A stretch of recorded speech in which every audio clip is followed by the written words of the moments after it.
When I trust who God is in the middle of crisis, crisis can't move me. The crisis, the challenge, the situation, the problem can't shake me.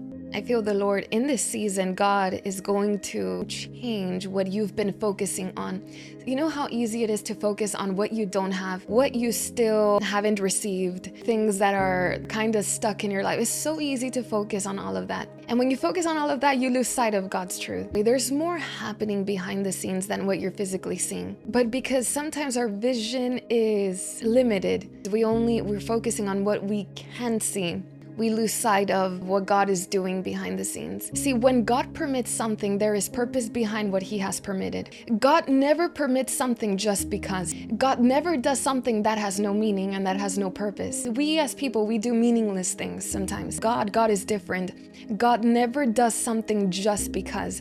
And so if God has permitted something in your life because it has purpose, why are you asking God to remove it if there is purpose behind that? Instead, pray and say, God, open my eyes so that I can see why you have allowed this, so that I can understand and receive what you're trying to teach me through that.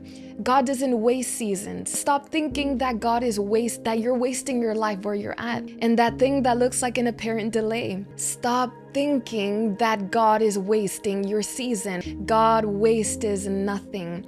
And if there's something that you've been praying for that God hasn't yet removed, that God hasn't yet brought, then there must be something that God is trying to do in you. But you need eyes. You need spiritual eyes to see what God is trying to do. You know that there are things that God allows in your life to open up your spiritual eyes.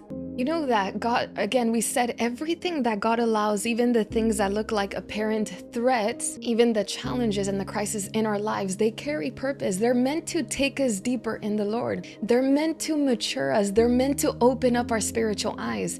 They're meant to take us deeper in God. They're meant to stretch our faith. They're meant to cause us to grow in God. And we're praying for God to immediately change it. And if I do that, I'll miss what God is trying to teach me in that season.